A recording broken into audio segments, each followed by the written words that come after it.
건강한 교회 되기 네 번째로 두아디라 교회에 대해서 말씀을 나누고자 합니다. 네, 두아디라는요, 성읍이라는 뜻을 갖고 있어요. 그리고 여기에는 7개의 교회 중에서 가장 작은 규모를 가지고 있는 도시라고, 성읍이라고 할 수 있는데, 그래서 오늘날에도 저는 성지순례를 못 가봤지만 성지순례 하는 사람들 입장에서는 이게 투르키예 지역에 있는 지역이잖아요. 터키 옛날 지역, 거기 지역을 지나갈 때 이 지역은 그냥 빼고 너무 작으니까 여기를 주로 많이 빼고 지나간다고 합니다. 근데 또 역사적으로 보면은 의미가 있는 곳이기도 하다라는 것입니다. 자, 두아디라는 곳은요, 어떤 것이 발달했느냐면은 금속 세공술이 발달했고, 양모를 이렇게 방직하는 것, 피역을 가공하는 것, 그리고 염색. 우리도 안산 여기 반월공단에 보면은 시아공단 이런데 염색 공장이 꽤 많이 있었는데 최근에는 좀 많이 줄고 있다는 얘기 있는데, 염색 산업이 발달했습니다. 그래서 그렇게 해서 여러분이 두아디라 출신으로서 딱 기억할 수 있는 여인이 하나 있죠. 그 여인이 누굴까요? 두아디라 출신으로서 빌립보를 왔다 갔다 하면서 장사를 했던 옷감, 자주색 옷감을 장사했던 여인이 있었어요. 이름하여 루디아라는 여자가 있었었죠. 루디아가 여기 출신이에요. 두아디라 출신이면서 여기서 나오는 자주색 옷감, 어떤 것을 통해서 여기서 이렇게 자주색 옷감을 많이 만들어냈는데 이 옷감을 가지고 여기저기 다니면서 팔러 다녔던 것이죠. 자, 이 사람은 유대인이었었으나 바울의 전도로 나중에 전도를 받고 바울에게 의해서 자기 집도 내어주고, 그래서 거기서부터 교회가 시작된 거죠. 에베소 교회가 시작되어진 거다 볼 수 있습니다. 그래서 루디아가 유럽 최초의 성도가 되었다. 성경상으로 놓고 본다면, 그 전에 비공식으로 보면 있겠지만요, 공식적으로 성경에서 보면은 루디아가 최초의 유럽 신자가 되었다는 얘기죠. 자, 그래서 이렇게 루디아라는 사람도 만날 수가 있었는데, 그렇습니다. 근데 이곳에는 여러분 지금 제가 말씀드린 것처럼 제조업 같은 것들이 발달했잖아요. 그래서 여기 보면 뭐가 발달했냐면은 노동자 조합 같은 것들이 발달했어요. 그 학교에서도 배울 수 있는 것들이 있었는데 그 이름하여 길드 들어보셨나요? 나중에 사회 시험에 나와요. 길드라고. 유럽의 어떤 문화의 그런 노동조합 같은 거, 협동조합 같은 그런 비슷한 개념이라고 할 수 있는 건데, 이런 동업자 조합이 있는데 길드라는 조합이 잘 갖춰져 있어요. 이 지역은 그리고 많은 사람들이 움직일 수 있는 교통의 요충지이기도 합니다. 또한 교통의 요충지라면 군사적인 요충지라도 볼 수 있겠죠. 그래서 무역의 통로가 되기도 했습니다. 자, 근데 그곳에도 마찬가지로 로마 황제를 숭배하는 그런 신전이 있었고, 또한 특별히 여기에는 그리스 로마 신화들에 관련된 신전들이 있는데 여기는 아폴로 신전이 있었다라는 거예요.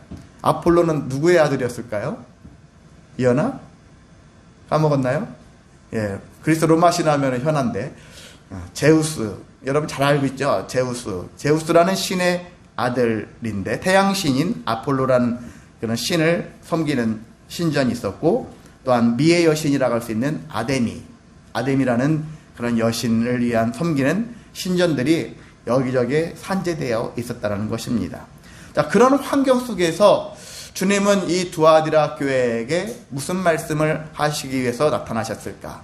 어떤 충고를 하시기 위해서, 어떤 칭찬과 어떤 책망을 하시기 위해서 나타나셨을까? 주님이 나타나신 모습을 보면 대충 우리가 주님이 무슨 말씀을 하시려고 어떤 목적으로 오셨다라는 것들을 알 수가 있어요. 에베소부터 시작해 여러분 쭉 읽어보면은 처음 주님이 나타나시는 거, 그냥 예수님이 나타나셨어, 예수님이 이 교회에 오셨어가 아니라 그 교회에 하실 말씀이 있는 그 모양으로 오신다는 거예요. 그래서 여기 보면 두아디라 교회에는 어떻게 오셨습니까? 주님은 눈이 불꽃 같고 그리고 발은 빛난 주석과 같은 하나님의 아들로서 나타나신 거예요. 이게 어떤 의미를 갖고 있냐면, 눈이 불꽃 같다는 얘기는 눈을 사방을 주시하는 거예요. 잘하나 못하나 좀 그렇죠. 그런 것을. 그래서 알곡과 가라지를 골라내시는 마치 그러한 모습으로 보신다라는 거예요. 제대로 하고 있는가 판단하시기 위해서 보신다는 것입니다. 발이 빛난 주석과 같다는 얘기도 마찬가지예요. 이것은 심판자의 모습을 갖고 있어요. 내가 잘 하나 못하는 걸 봐서 거기에 맞게 상도 주고 심판도 하겠다. 그런 마음을 품고 있는 것을 알 수가 있고요. 그리고 하나님의 아들로 나타났다. 그렇게 했잖아요. 이게 왜 그러냐면요. 제가 바로 아폴로라는 그 있잖아요. 아폴로가 제우스의 아들이잖아요. 그래서 여기 있는 두아디라 사람들은 아폴로, 신의 아들이라고 생각한다고. 근데 여기는 그게 아니라 진짜 신은, 참신은 아폴로가 아니라 예수다. 참신의 아들은 예수다. 라는 것을 하기 위해서 이렇게 특별히 두아디라 교회에 이렇게 말씀을 하고 있는 것을 알 수가 있습니다. 그러니까 여러분도 이런 내용을 들어가 보면서 예수님이 나타나신 그 모습만 봐도 이 교회에 무슨 말씀을 하시려고 하는지, 이 교회가 어떤 상황에 처해져 있는지 그것들을 가늠을 할 수가 있는 것입니다. 그런 지혜가 여러분에 있기를 원합니다. 예, 그런데 주님께서는 먼저 칭찬을 하시죠. 어떤 사람은 책망부터 하고 칭찬하는 사람도 있고, 또 어떤 사람은 또 칭찬부터 하고 책망하는 사람도 있는데, 주님은 먼저 항상 칭찬부터 하고 책망할 것들을 나중에 별도로 말씀하시는 그런 것을 택하고 있습니다. 자, 어떤 칭찬을 하셨느냐면은, 교회가 사업 있죠. 사업할 때 세상에서 말하는 그 사업을 얘기하는 게 아니라 교회도 하는 일들 있잖아요. 사업 이렇게 하잖아요. 하나님의 일을 하는 일들에 대해서 우리가 열심히 수고하는 것을 알고 있고요. 교회가 사랑과 믿음 그리고 섬김, 인내하는 것을 내가 알고 있다. 그렇게 말씀을 하고 있어요. 자, 이렇게만 놓고 보면은 교회가 참 훌륭해요. 실제 훌륭한 교회라고도 볼 수 있어요. 왜냐하면은 두아디라 교회는 여기 다른 교회 달리 처음보다 나중이 더 좋다라고 했어요. 나은 교회라고 했습니다. 처음보다 나중이 더 나은 교회다라고 얘기를 하고 있는데, 용두삼이라는 말이 있잖아요. 가면 갈수록, 처음에는 그럴싸한데 가면 갈수록 정말 흐지부지 끝나는 그런 부류들이 많이 있는데, 두아디라 교회는 가면 갈수록 더 이런 모습들이 잘 드러나는 교회였다. 우리도 마찬가지죠. 인생을 살을 때 흔히 첫 끝발, 나중에 뭐 개끝발 뭐 이런 식으로 표현도 많이 하지만은요, 저와 여러분은 가면 갈수록 좋아져야 되잖아요. 우리의 형편이, 우리의 삶이 가면 갈수록 좋아져야 돼요. 인격도 가면 갈수록 좋아져야 되고, 실력도 가면 갈수록 좋아져야 되고, 모든 가정과 직장과 모든 교회 모든 일들이 가면 갈수록 좋아져야 된다라는 마음을 가지고서 임하게 해야 되는 것입니다. 그것은 나의 능력과 의지로는 될 수는 없어요. 뭐 교회도 제가 숫자적으로 치면 뭐 10몇 년이나 목회를 했는데 남들은 그거밖에 아니야 이렇게 하지만 사실상 쉬운 일이 아니거든요. 여러분도 일반 작은 가게들 같은 거 보면은 최근에도 저희 아파트 단지에 어떤 또 커피숍이 하나 또 생겨졌는데 얼마나 갈라나 막 그런 생각을 하게 되어지더라고요. 축복하는 마음보다는 우려하는 마음들이 커지더라고요. 야, 제대로 오래 갔으면 저 사람들 저걸 하기 위해서 돈도 많이 투자했고 많이 끌어당겨서 했을 건데 저것이 망하지 않기를, 그런 마음이 있거든요. 모든 가게들이 잘 되어지기를, 그런 마음들이 있는데 쉽지 않아요. 자기가 원하는 대로 되어지지 않아. 그 사람들이 게으르냐? 그렇지 않고 최선을 다하고 정말 밤잠 제대로 못 자가면서 고민하면서 함에도 불구하고 자기 마음대로 안 되는 거거든요. 그래서 우리가 남들이 하는 것들을 듣고서 아유 저 사람 게을러서 저래 이렇게 생각하면 안 되는 것이죠. 그 사람의 수고와 눈물을 우리가 알지 못하기 때문에 함부로 말하면 안 되는 겁니다. 자, 그래도 우리가 그 사람들을 위해서 그렇게 기도해주고 잘 되어지기를 원하는 것처럼, 또한 우리 자신도 이렇게 잘 되어지는 것들을 여러분이 사모하시기를 소망합니다. 그래서 이렇게 잘 되어지는 것에 대해서, 잘 되고 있는 것에 대해서 주님께서는 내가 알고 있다. 알고 있다라는 건 뭘까요? 염두에 둔다는 얘기인데, 염두에 둔다는 얘기는 거기에 합당한 상급을, 은혜를 주겠다라는 것도 포함되는 거거든요. 거기에 맞는 너희들에게 은혜를 주겠다. 상급을 주겠다라는 뜻도 있고, 위로하심과 권면하심, 그 충만하심이 주님의 뜻이 담겨져 있습니다. 자, 그런데 항상 모든 게 잘 되는 건 아니거든요. 어떤 대형 교회를 할지라도요, 지금 봤을 때는 우리가 그 교회를 보면 부러워하죠. 근데 그 교회가 지금 성장하는 과정에서도 엄청난 많은 어려움들이 있고, 여전히 지금도 우리가 봤을 때는 참 좋아 보이지만, 지금 그 대형 교회를 할지라도 그 교회도 문제가 많이 일어나요. 크고 작은 문제들이, 골치 아픈 일들이 많이 일어납니다. 어느 교회든지 다 문제가 있어요. 왜냐하면 교회 안에 가라지들이 꼭 존재하기 때문에 그렇습니다. 그 가라지들 때문에 힘들어요.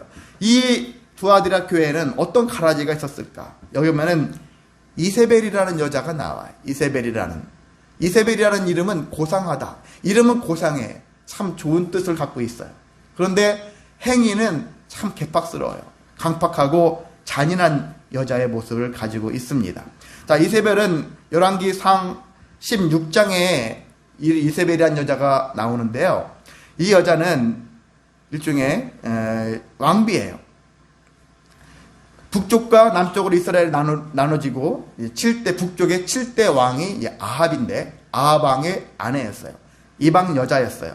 이 여자는 처음부터 우상 숭배자예요. 바알 신과 아세라 신을 섬기는 여자였어요.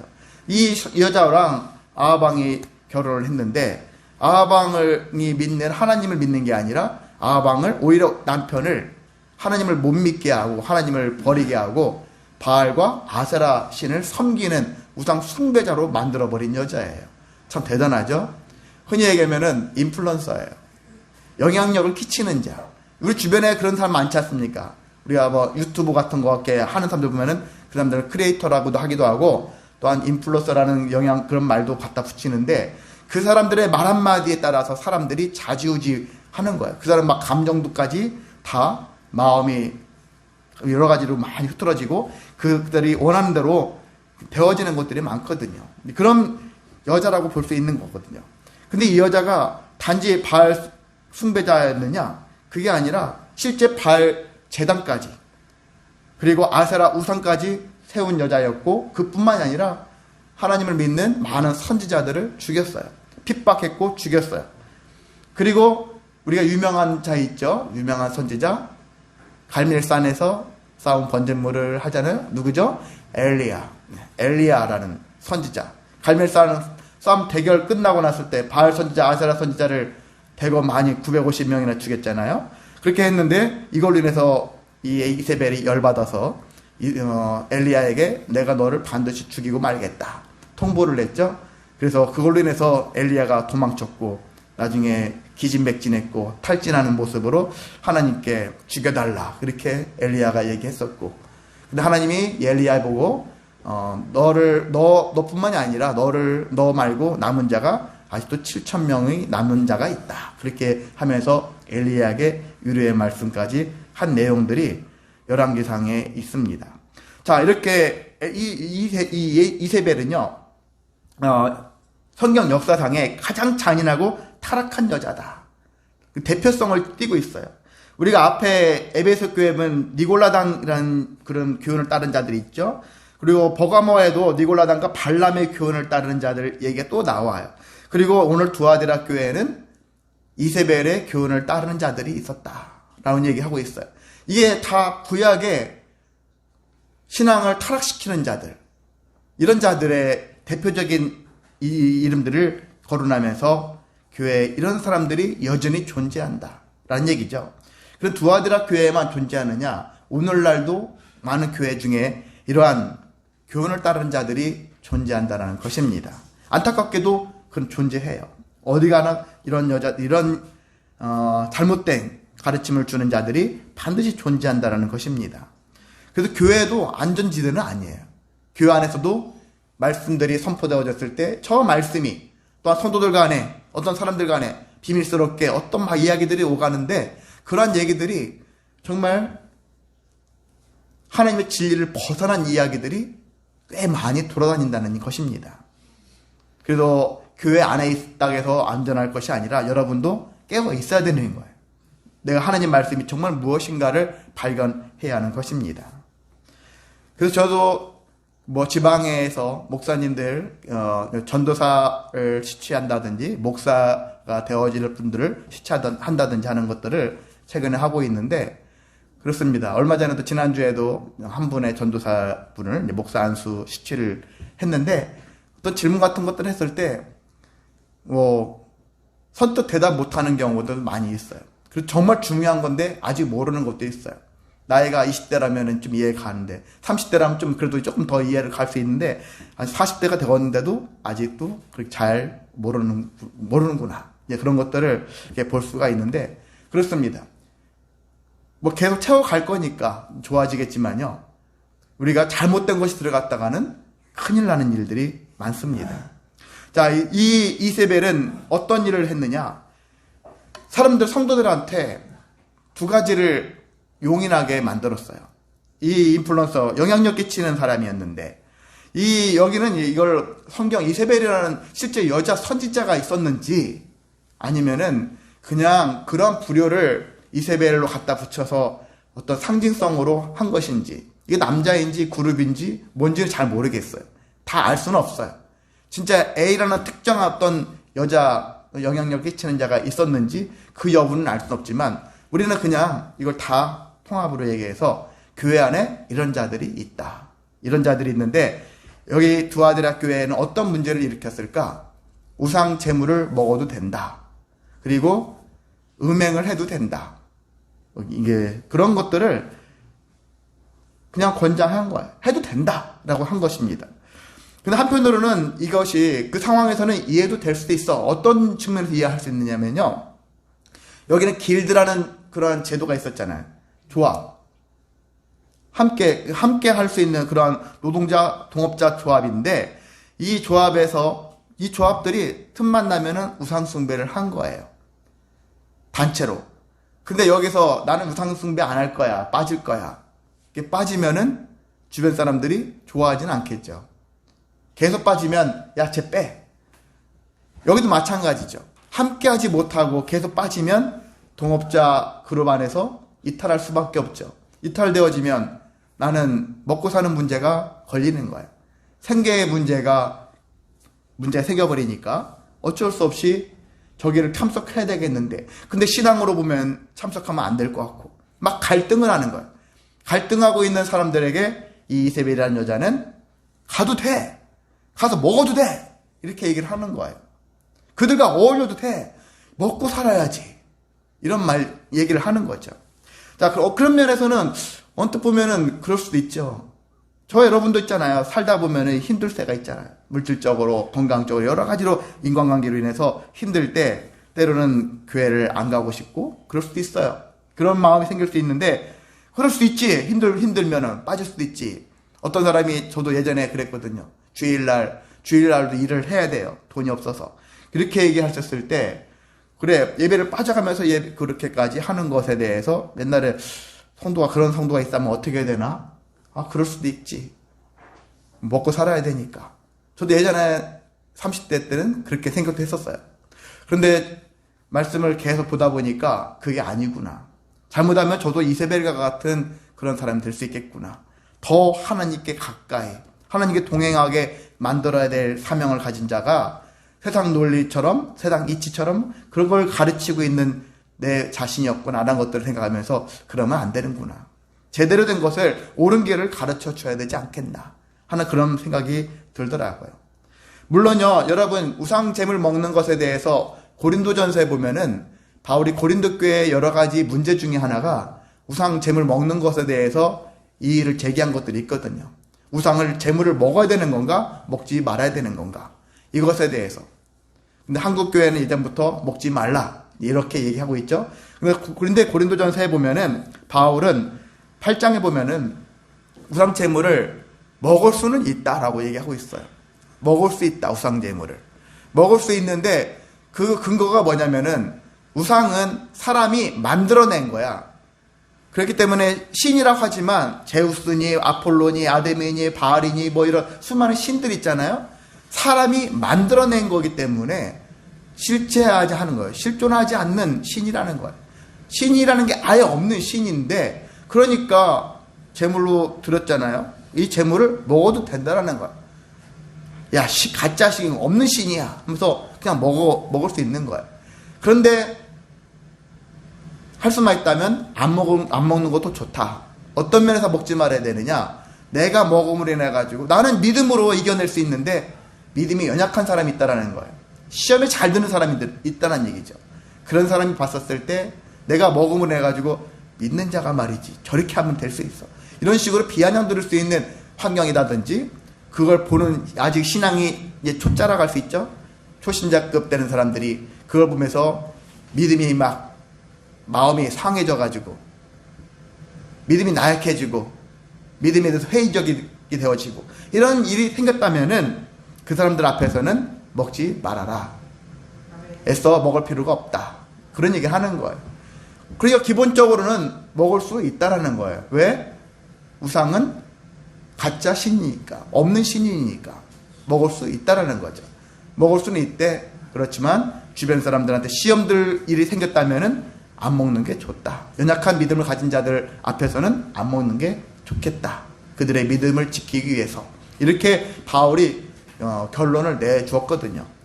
어떤 면에서는 이세벨이 그렇게 얘기를 했는데 이런 부분들을 너무 지나치게 성도들한테 가르쳤다는 얘기였고 성도들이 이것이 완화시켜준 일들이 결과적으로 뭐냐면 계속 우상 숭배를 하는 모습으로 변질된다는 얘기죠.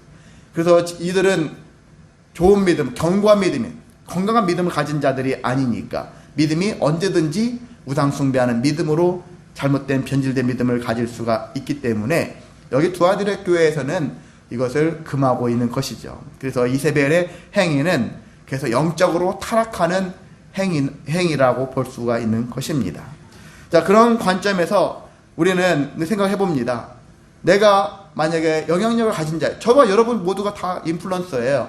엄청나게 많은 인플루언서, 영향을 끼치는 사람도 있지만은요, 저와 여러분은 또 그냥 작은 단위라 할지라도 나의 말에 사람들을 움직일 수 있는 그런 힘을 갖춘 자이기도 하거든요. 그러니까 나의 생각과 나의 말은 정확하게 제대로 된 것들을 해야 합니다. 수많은 방송들을 많은 사람들이 합니다. 하는데 다양한 정보를 주긴 해요. 어떤 면은 유익합니다. 그런데 정말 제대로 된 정보를 주고 있느냐라고 했었을 때는 그렇지 못해요. 그걸 참이라고 봐야 되느냐? 그럴 수가 없어요. 어떤 유튜버는 자기는 정말 참을 근거로 했다 해가지고 나중에 자막 같은 거 보면은 뒤에 어떤 논문, 어떤 자료 이런 것들을 찾아가지고 여기에 근거해서 나는 이것을 만들어냈다 이렇게까지 하는 유튜버도 있더라고요. 그런 것처럼 정확하게 명확하게 제대로 된 정보를 주는, 옳은 정보를 주는 그런 사람들이 많지 않다라는 거예요. 그래서 여러분이 참과 거짓을 논할 때 이런 수많은 사람들의 이야기들을 듣고서 이것이 참이야, 이것이 거짓이야, 이 구별하는 것이 요즘엔 많이 어려워졌어요. 여러분이 그것을 보고서 참과 거짓을 판단하기보다는 항상 뭐라겠습니까? 참과 거짓에 대한 기준은 말씀에 있다라는 것이죠. 하나님의 말씀에 있다. 예전에 말씀드렸었죠. 위조 지폐를 분별할 수 있는 능력은 참 지폐를 많이 접한 사람이 위조 지폐를 단번에 알아낼 수 있다라는 것처럼 저와 여러분이 항상 말씀을 통해서 참을, 거짓을 구분을 할 수 있는 그러한 삶이 되어지시기를 소망합니다. 자, 그래서 교회에는 이 이세벨과 같은 잘못된 하나님의 뜻을 저버리는 그런 정보를, 가르침을 주는 그런 사람들이 있었고, 또한 이들의 가르침을 따른 자들이 있었다라는 것이거든요. 이들의 또 가르침을 용납하는 자들이 있었다라는 얘기예요. 용납했다. 그냥 가르치게 놔두는 거예요. 그런 것들을 방치하는 것이죠. 왜냐하면은 먹고 살려고 하는 건데 거기까지는 건들지 말자. 이런 마음이 들 수도 있다라는 것입니다. 그런데 주님께서는 그것을 옳게 여기지 않습니다. 그걸 왜 그러냐면은 내 종들을 잘못된 길로 인도하는 것이라고 주님이 그렇게 얘기를 하고 있는 거예요. 내 종들을 잘못 가르치고 있다. 꿰었다. 20절에 보면 그가 내 종들을 가르쳐 꿰어 잘못된 길로 인도하는 그런 모습을 보이는 것에 대해서 주님은 단호하게 그렇게 여기시고 이들에 대해서 용서하지 않는 거예요. 이들은 용서했겠지만 주님은 그것을 옳게 여기지 않는다라는 사실입니다. 자, 이것에 대해서 주님은 어떤 처방을 내리고 계시냐면은 책망받을 일이 있다면 항상 첫 번째 출발이 회개죠. 회개해라. 여러분의 인생을 회개해야 되는 거죠. 돌아봐야 되는 거죠. 돌아봐야 합니다. 돌아보지 않으면은 각종 문제들이 많이 생길 수밖에 없습니다. 그래서 여러분이 회개의 기회를 주었을 때 회개하는 것. 제가 가끔은 그렇거든요. 제 아내랑 종종 제가 뭔 얘기 할 때마다 우리 교회에서도 교회를 나갔던 사람들이 있어. 지금 나가 있는 상태에 있는 사람들도 있고. 그런데 제가 어떤 생각을 하냐면은 하나님께서 이렇게 다시 나올 수 있는 기회의 때가 되어졌는데, 이렇게 연말이 되어지고, 또 새해가 되어지고, 이렇게 또 무슨 일이 되어지고, 이렇게 어떤 계기가 있을 때마다, 이때 그가 나오면 참 좋겠는데, 이때를 계기로 해서 나왔으면 좋겠는데, 근데 번번이 그 기회를 놓치더라고요. 제가 생각할 때 그래요. 목회자 입장에서 성도를 바라봤을 때, 성도님이 이때 이렇게 하기를 했으면 좋겠다. 그런 마음을 가지고서 바라볼 때가 있는데 그 기회를 놓칠 때가 참 많아요. 그런 기회. 주님 보셨을 때도 그런 마음으로 우리를 보시지 않을까. 내가 너에게 기회를 줬는데 너희는 그 기회를 번번이 놓치고 살았어. 기회를 계속 놓치면은 언제까지 기회가 있는 거 아니잖아요. 인생에 수많은 기회가 늘 죽을 때까지 기회가 있는 건 아니에요. 찾아보면 기회는 물론 많이 있겠지만은 우리의 삶을 급변할 수 있는 강력한 기회가 있는데 그 기회를 놓치지 말라는 것입니다. 어떻게 해야 될 것인가? 여러분이 말씀 속에서 발견할 수 있고, 때로는 여러분보다 영적으로 더 말씀에 대해서 능통한 사람들을 통해서도 발견할 수 있어요. 그런 것들을 통해서 우리가 깨달음을 가질 수가 있고, 그래서 지금이 이때구나, 지금이 이렇게 해야 될 때구나 라는 것들을 발견하고 그 기회를 살려야 한다는 것입니다. 근데 이세벨은, 이 여자 선지자, 잘못된 가르침을 주는 자는 여전히 회개하지 않아요. 그리고 그뿐만이 아니죠. 또 다른 그 가르침을 받은 자들, 그들도 회개하지 않는 거예요. 그래서 어떤 결과가 있냐면은 이세벨 같은 이 사람에게는 주님이 뭐라 했냐면 침상을 던지겠다. 침상에 던지겠다. 침상에 던진다는 얘기는 침대를 의미할 때는 어떤 것을 의미하냐면은 저 사람이 침대에 누웠어 라는 것은 죽음을 가까이 둔 상태예요. 아프면은 침대에 눕게 되죠. 잠자는 시간 빼놓고 침대에 누워있다라는 얘기는 지금 저 사람이 아프다라는 거예요. 함부로 거동할 수 없을 정도로 심하게 아픈 상태, 심각한 병에 걸린 상태가 되었다는 얘기죠. 그래서 주님은 그러한 이세벨과 같은 짓을 하는 자에게는 침상에 던져버리겠다. 심각한 질병에 걸리게 해서 앞날이 불투명한 인생을 살게 하겠다. 그렇게 말씀을 하셨고요. 그리고 나머지 그 이세벨 같은 자를 따르는 자들도 용납하지 않으시고 그들을 큰 환난 가운데 던져버리겠다. 앞으로 계속 닥쳐지는 일들은 환난밖에 없는 것 같이 말씀을 하는 거예요. 그렇게 근데 그뿐만이 아닙니다. 여기면 그의 자녀들 얘기 나오죠. 23절에 내가 사망으로 그의 자녀를 죽이리니. 그러면 여러분 그 사람들의 그 낳은 실제 육체적 어떤 자녀를 얘기하는 것이 아니라 흔히 우리가 영적 자녀라고 하잖아요. 내가 어떤 사람을 전도했고 그 사람을 가르쳤고 그 사람을 믿는 자로서 성전으로 잘 세운 과정, 그 관계가 영적 자녀라고 하지 않습니까? 그래서 바울도 영적 자녀라고 얘기하고 있고 이 자녀들인데 이 영적 자녀라고 할 수 있는 자들인데 이들까지도 죽이겠다라는 거예요. 왜? 잘못된 것들을 가르침을 받았고 이 자녀들까지도 계속 잘못된 것들이 전수되는 거예요. 하나님이 끊어버리겠다는 것이죠. 예수님을 통해서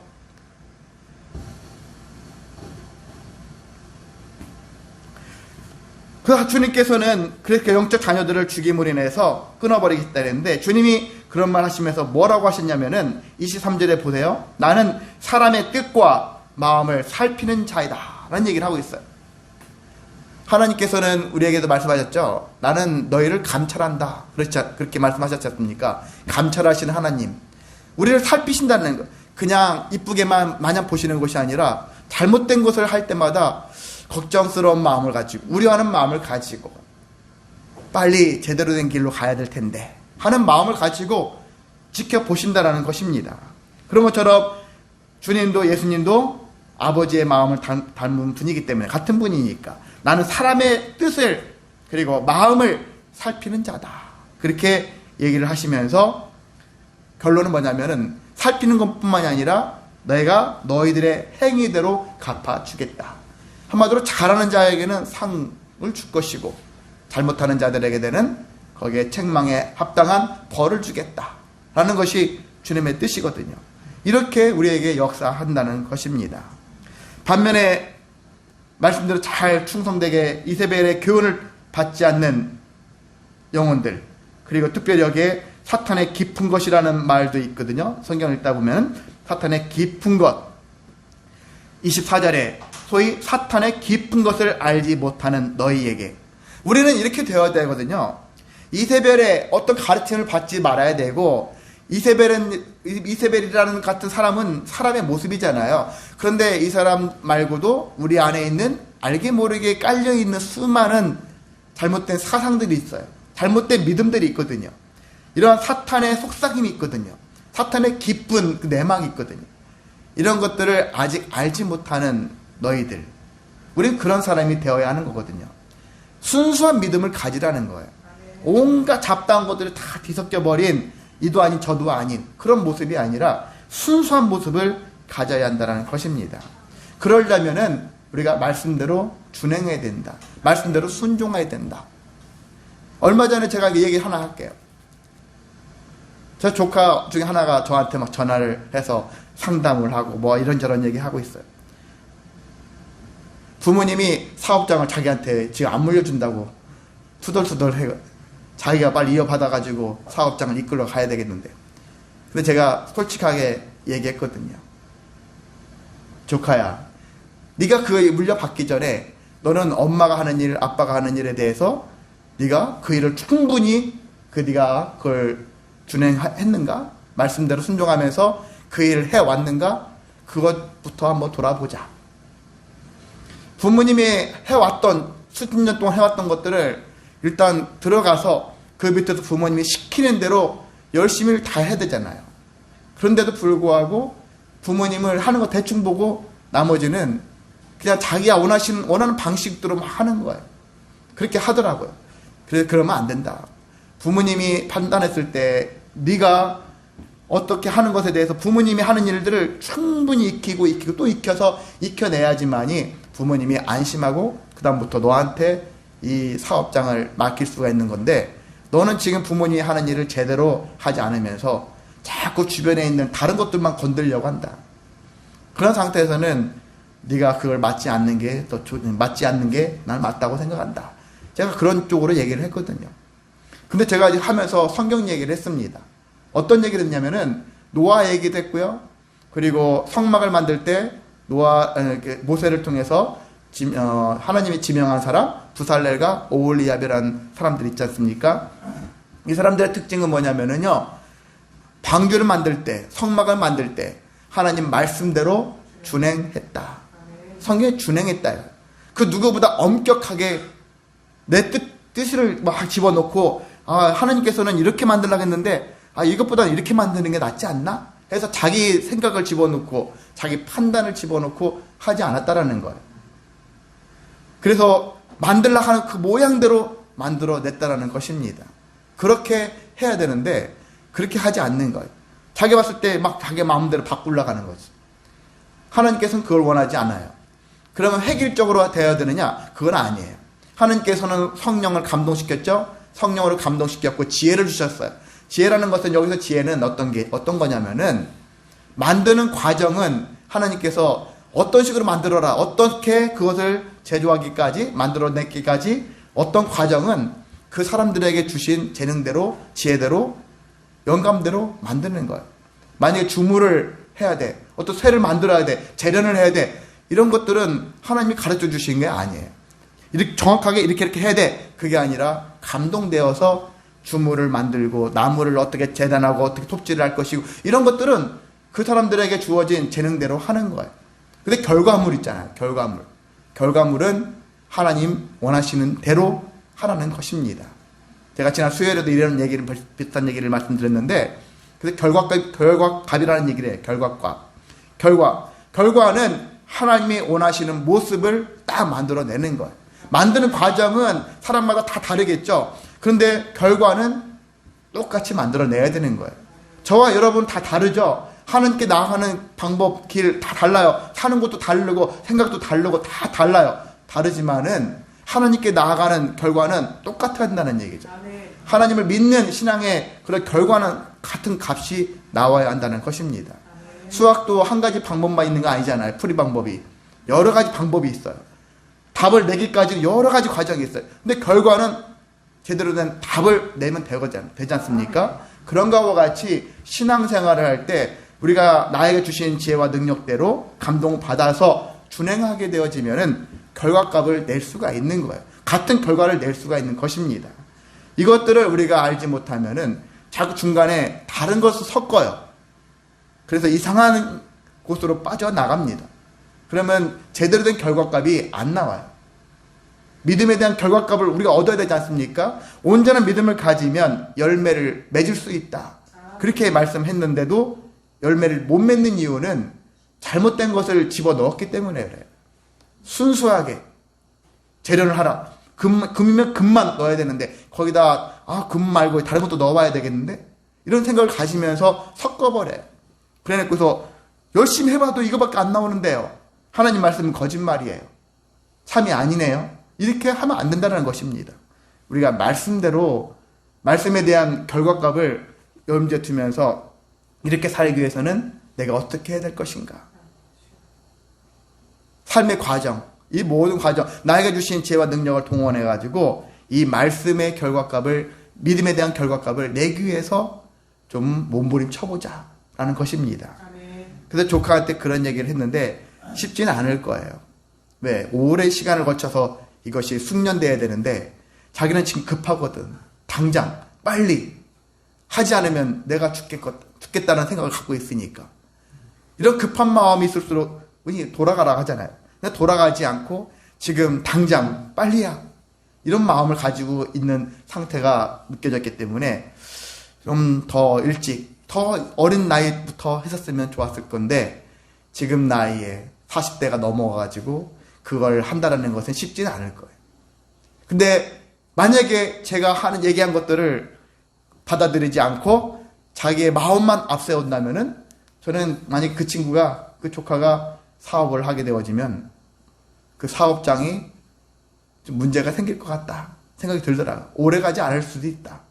그런 마음이 들더라고요. 제 조카가 방송을 안 듣기를 원하는데 그런 마음이 있어요. 솔직히.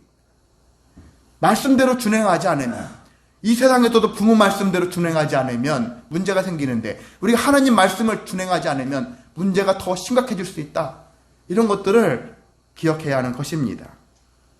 그래도 다행히 두아디라 교회인 중에는 이세벨의 교훈을 받지 않는 사람들, 사탄의 깊은 것에 미혹당하지 않는 자들이 있었다. 참 감사하죠? 우리가 그렇게 되어지기를 원합니다.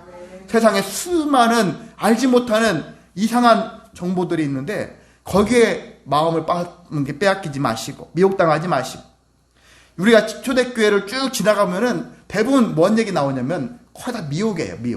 미혹당하지 말아라. 미혹당하지 말아라. 참된 진리를 굳게 잡아라. 주님이 오실 때까지. 이 두아디라 교회에도 이렇게 얘기를 하고 있습니다. 그래서 우리가 이렇게 미혹당하지 않고 제대로 된 진리를 굳게 잡게 되어지면은 이기는 자가 된다는 것. 최후의 승리자가 되어진다. 우리는 최후의 승리자가 되기 위해서 살고 있지 않습니까? 최후의 승리자로서 어떤 또한 은혜가 있냐면은 만국을 다스리는 권세가 있다.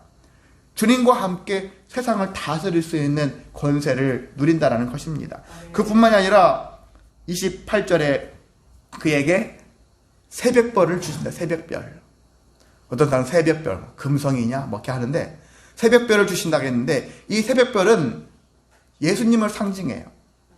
제가 얘기한 게 아니라 여러분이 계시록이 제일 마지막 장에 있어요. 계시록 한번 보실까요? 제일 마지막 장. 한번 그래도 오늘 계시록 제일 마지막 장을 한번 보시겠습니다. 제일 끝에 22장 제일 마지막 페이지를 여러분 보시면 16절 같이 읽겠습니다. 나 예수는 교회들을 위하여 내 사자를 보내어 이것들을 너희에게 증언하게 하였노라. 나는 다윗의 뿌리요 자손이니 곧 광명한 새벽별이라 하시더라. 예, 예수님이 새벽별이다 그 얘기를 하고 계시는데 주님을 주시겠다라는 거예요. 주님이 소유권 소유할 수 있는 것입니까? 맞아요. 우리가 주님을 먹기도 하잖아요. 주님을 마시기도 하잖아요. 우리는 주님의 것이기도 하지만 또 주님이 우리의 것이기도 한 거예요. 여러분은 우리 부모님 하잖아요. 우리라는 얘기는 내 것이라는 의미도 되는 거예요. 나는 부모님의 자녀입니다. 부모님에게 속한 것도 되는 것도 되고 그런 것처럼 서로가 소유권이 참 불분명할 정도로 서로가 서로를 소유할 수 있는 그런 권한을 능력을 받는 거거든요. 새벽벌을 우리가 갖게 된다는 거 귀한 일 아닙니까? 주님이 내 안에 계신다는 것은 내가 성전이 된다는 거거든요. 성전의 삶을 살 수 있다는 것입니다. 성전이 되어준다는 것은 진짜 거룩한 일이에요. 이 세상에서 삶 속에서 가장 내가 잘한 일은 내가 주님을 모심으로 말미암아 성전이 된 것이다. 이게 최고로 잘한 일이다라는 것들을 기억하시기를 원합니다. 네, 말씀을 마치겠습니다. 우리는 미혹당하지 않기 위해서 깨어 있어야 돼요. 혹 미혹당했다면 기회가 있잖아요. 회개할 기회가 주님이 주시는데 그 기회를 놓치지 말아야 돼요. 누군가가 지금 너 회개해야 돼. 이런 가르침을 깨달음을 그걸 깨닫게 그것을 여러분이 만약에 그런 사람이 있었다면은 한번 돌아보는 거예요. 돌아보시고 회개를 해야겠습니다. 그리고 끝까지 진리를 붙잡아야 된다. 가면 갈수록 그래요. 이것은 제가 돈 버는 방법, 부자 되는 법 이런 것들을 얘기하지 않지 않습니까? 그런데 이러한 말씀은 어떤 말씀이냐면 우리가 망하지 않는 인생에 대해서 지금 말씀을 드리는 거예요. 우리가 이 땅에서 화려하게 잘 먹고 잘 사는 것을 그렇게 말씀을 선포하는 게 아니라 어떻게 하면 이 땅에서 망하지 않을까? 온전하게 제대로 된 길을 살 수 있을까? 다른 어떤 지방 같은 거 보면은 그 지방에 바르게 살자 이런 것들을 많이 비석으로 세우는 그런 지방도 있지 않습니까? 인생을 살더라도 제대로 살자, 바르게 살자, 온전히 살자. 그렇게 살려면은 더욱 진리 안에 거해야 한다는 것입니다. 아멘. 세상은 진리가 아닌 것들이 너무 많아요. 진리같이 보이는 것들이 너무 많습니다. 그래서 저와 여러분은 진리를 계속 말씀 속에서 사수하시기를 소망합니다. 아멘. 진리를 붙잡아야지 우리가 살 수 있다. 제대로 살 수 있다.